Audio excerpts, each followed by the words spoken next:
The walk from the bus stop to the estate was going to be a long one. She just didn't know what direction to walk in yet. The bus only stopped in town and Ava had no other means of transportation but her two strong legs. Luckily, she didn't mind walking.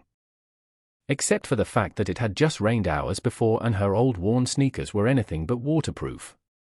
You'd think someone who has worked non-stop since turning 18 would have enough to buy new ones, but nothing could be further from the truth. She'd worked as a maid ever since she got kicked out of the orphanage for being too old. Her previous employers liked to charge her for the room she occupied in their homes as well as the food she'd consume. At one point someone even charged her for the water she'd use while showering, which meant that any money she'd have left over from her salary would have to go straight to her meager bank account. She looked down at the crumpled piece of paper in her hand with the address of her next employer messily written down on it as if that would magically tell her which way to go. Sighing, she braced herself for having to ask a stranger for directions, which she hated. She spotted a young man about her age walking her way and decided to ask him. But with every step she took towards him, her nerves grew. Ava had never been good at talking to strangers. It made her anxious, but she had no choice right now. "Excuse me," she started, but he either didn't hear her soft voice or ignored her, so she spoke up. "I'm looking for the Chastain estate. Could you point me the way?" The young man briefly looked up as he was about to pass her and said, "Google it," without stopping at all. Ava couldn't do much more than stare at his back. So that didn't go well. Discouraged, she really didn't want to ask anyone else, but again, she had no choice. It's not like there was a sign anywhere pointing toward this particular estate. She looked around at the empty town center.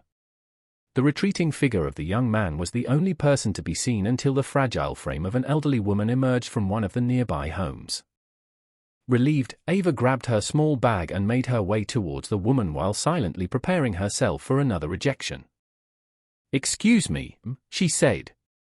To her relief, the woman immediately turned her attention to Ava, giving her the courage to go on. "I'm looking for the Chastain estate. I have the address right here, but I don't know which way to go." The elderly woman didn't even glance at the paper in her hand and pointed towards a road along the main street. "It's a long way if you're intending to walk there, dear. But if you follow this road for a few miles you'll run into the estate eventually. It's hard to miss." Ava couldn't help but beam at the kind woman. "Thank you so much." "Be careful, dear. It's dangerous to walk along the road, so watch out for cars," the woman replied for continuing her way. It soon became clear what the woman meant with her warning. The road had no sidewalk, so she either had to walk on the road itself or on the mossy side, which was tiresome. Luckily the cars that passed were few and far between, so there wasn't much to worry about during her walk. She tried her best to ignore the squeaking of her wet socks inside her shoes, and she just hoped her new employees would think of them as acceptable. They were plain black shoes and they didn't even look that bad from the outside. Most of the holes were either invisible because of her cleverly chosen black socks, or on the bottom of the shoe, which no one saw anyway. The scenery around the town was beautiful. Thick, lush forest covered everything around the road, and at one point she thought she saw a bunny sprint away. After walking for quite some time, she spotted a side road off in the distance. It wasn't until she got closer that she noticed it was actually a driveway with a beautiful cast iron gate in front of it. She'd only walked for an hour and a half, which wasn't that long in her opinion. This meant she could go into town on her day off. She just hoped the town offered more than the gas station she passed on the way out. As she reached the gate she finally caught a glimpse of the estate and couldn't help but take a moment to take in the splendor of it all. The lush green garden held a beautiful English-style mansion at the center. She didn't dare guess how many rooms it held. It now made sense to her why everyone called it the estate as opposed to a simple mansion. This was so much more than that. After gathering her thoughts, she walked to the small device attached to the gate and rang the doorbell.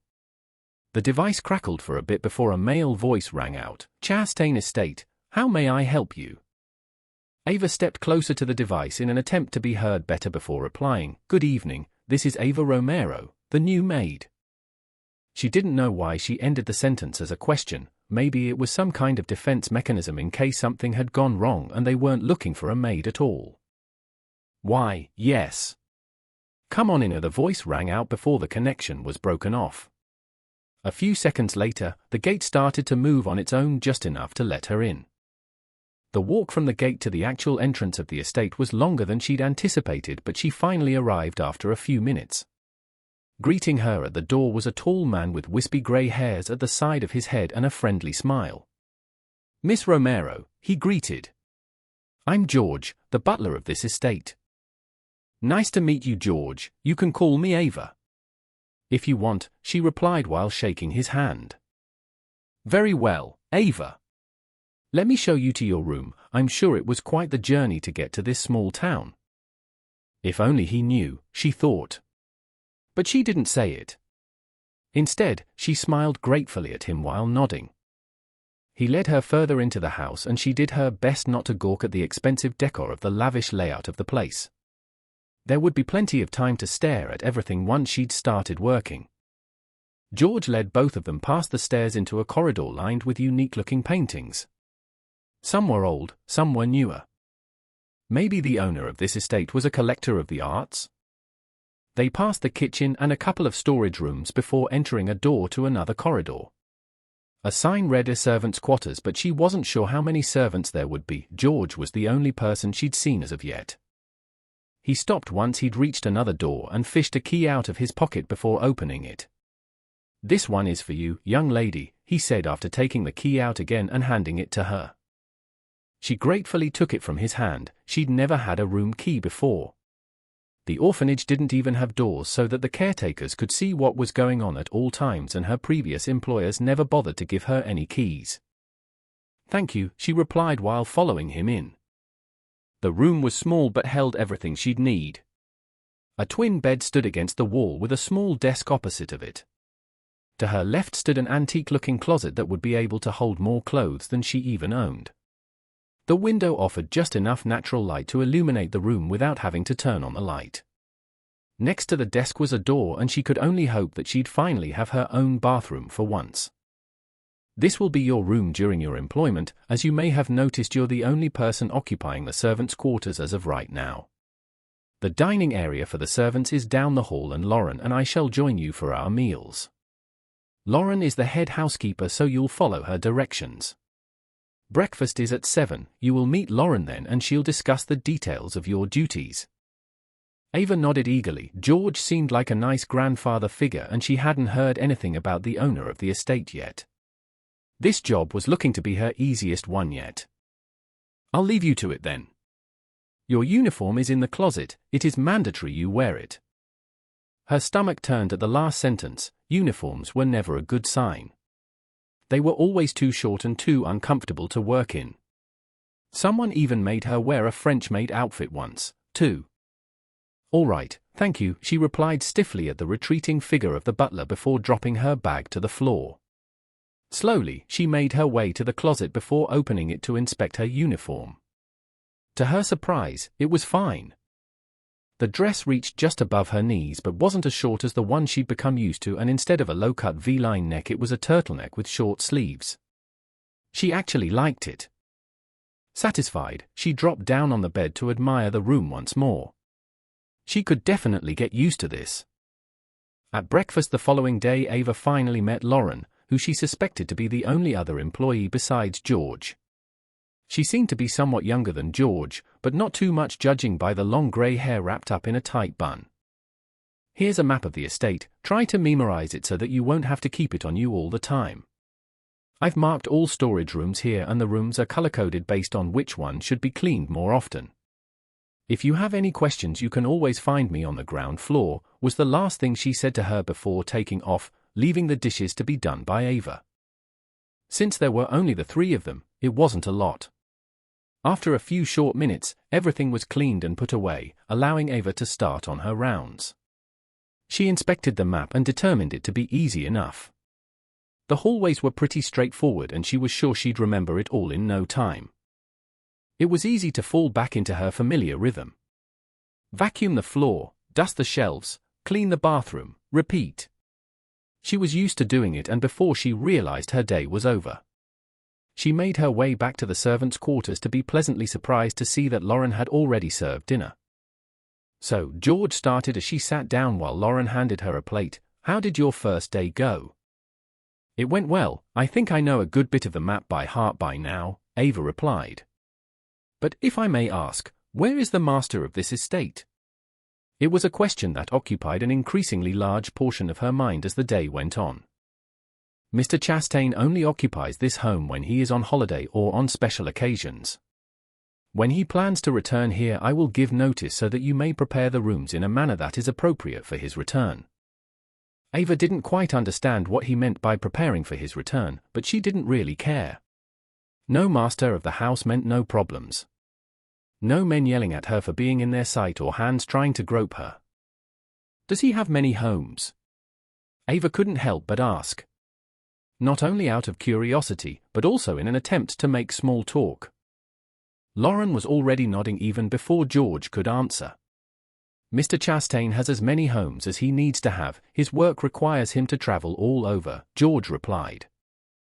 He's in the energy business, Lauren added, so depending on what he's working at the moment, he'll spend time at his home closest to his current project. Ava nodded. She could only imagine how rich he must be to have so many homes with staff working even when he's not present. But a man like that probably is too busy to have any days off, so that would ideally mean she'd never see him ever. Or so she hoped. She liked the way things were going now. There was no one to rush her into working inhumanely fast, and George and Lauren were nice enough. It was the most peaceful job she'd had so far.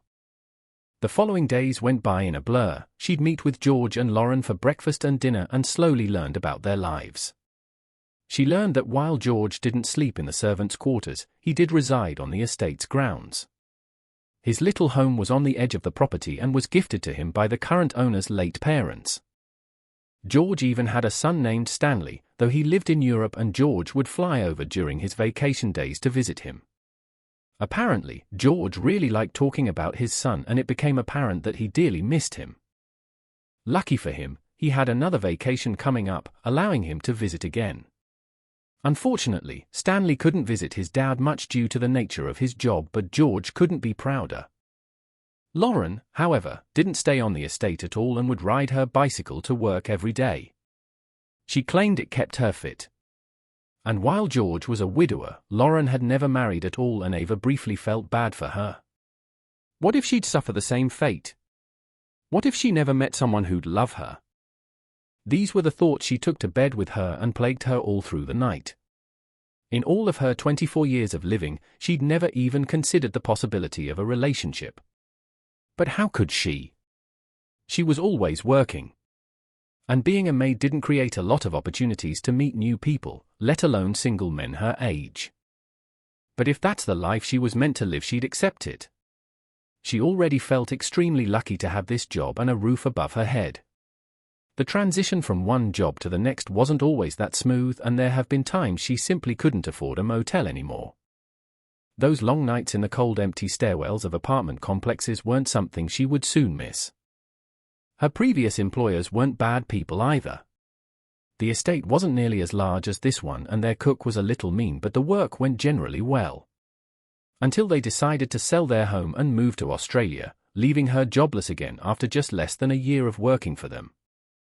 She'd gone to the local library to look for a new job on one of their computers, and to her surprise, there was a job opening for a maid at an estate. She'd never heard of the town before, but since she had no home and no friends, it wasn't much trouble to work somewhere far away. Ava wondered if the small town had any library at all. She could find out tomorrow when it was her day off, she decided. Even if it didn't have one, she'd still enjoy her walk around town. She told her plan to George and Lauren at breakfast the next day, and they confirmed that the town indeed did have a small library. She'd replaced the black work clothes for her trusty jeans and washed-out t-shirt. Just when she was about to walk out the door, a voice stopped her. "Ava," George called out. "I just thought of the fact I didn't give you a house key, my apologies." "Here," he said as he handed me a bunch of keys. "This one unlocks the front gate, and this one is for the front door. This one is for the side door just around the corner, and this is for the back door," he explained. "Thank you," she replied as she held up the keys. "Should I return these when I come back?" But George just shook his head. No, these are yours for as long as you work here. Be careful now. I will, thanks, Ava replied as she turned to walk down the long driveway of the estate. The walk over to town was pleasant enough. It wasn't raining, but the sun didn't quite manage to break through the clouds. The forest along the road looked dark yet beautiful, as if it was ripped straight from a fairy tale. Occasionally, a car would fly by, but Ava made sure that they saw her, or she'd step off the pavement if she wasn't sure enough. Better to be safe than sorry, she thought. Instead of asking someone for directions again, she chose to walk around town. She wanted to explore for a bit but quickly found there was nothing to explore. Along the main road were a few shops, a dentist, and a small burger joint that also seemed to act as the hangout area for local kids. A few of them stood in a circle out front, but all of them were playing on their phone, only looking up when one of them pointed out a sleek-looking luxury car that was passing by. When she looked around the corner, she found a few more shops, a record store, and a bakery. She almost missed the library if it hadn't been for the small sign out front. She quickly made her way over to the librarian to get a library card before setting off in search of some books to borrow. The selection was very limited, but it held all her favorite titles, so she picked those to read again plus a few new ones. While checking out the books, she noticed the time on the clock above the counter and she realized she'd be late for dinner if she didn't hurry back now. She didn't know if they'd save dinner for her or assume that she'd eat in town, and she didn't want to risk going without dinner. Her fast pace back to the estate made her legs burn, but she ignored it and pressed on. Her haste paid off as she reached the gate with a few minutes to spare. After fumbling with the keys for a bit, she found the right one for the gate and quickly passed through.